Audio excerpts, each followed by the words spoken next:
A bet placed under a fake name. A human checked it and it meant nothing. Your face is the new password. Here's what happened.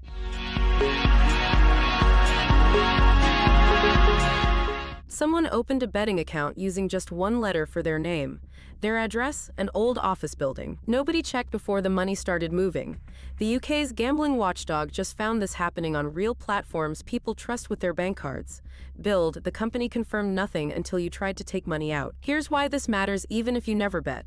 It's the same weak spot in banks and payment apps. Get you in the door fast. Worry about who you are later. According to Focus Gaming News, more than a quarter of complaints to the regulator are about identity problems, not hacking. Bad information accepted at sign-up, nicknames, single initials, work addresses instead of home ones. A platform can freeze your winnings in seconds, but it couldn't be bothered to confirm your name when it took your first deposit. That tells you what it actually cares about. So a human is supposed to catch these mistakes. But what if that check is just for show? Picture a manager in Europe. Her team uses AI to flag odd refunds. Her rule? A person always makes the final call. She feels safe. She isn't. Bill the human was never the safety net. The paper trail was. Here's why this touches you. When an app rejects your ID or a claim gets denied, a person reviewed it sounds reassuring. But if the machine already narrowed the choices, that person is just rubber stamping it. According to a compliance report from CX Today, most companies using AI can't explain how it works. They deploy fast. They document later, if ever. Europe's new AI law is about to close that gap. A person approving an AI decision isn't proof the decision was sound. It's proof someone was in the room. If nobody can explain what the machine did, that signature means nothing. Both of these come down to one question.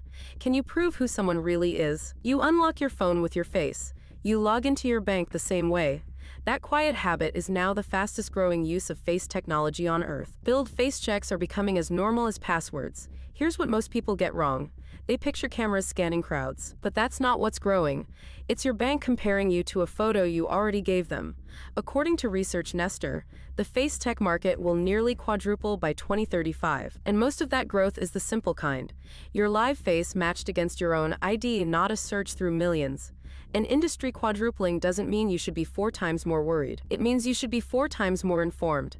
Ask what your face is compared against and who keeps it. All 3 stories ask the same thing.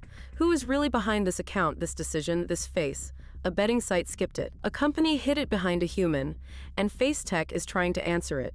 Proof beats a checkmark every time. Links to every story and today's podcast deep dives are in the description. See you next time.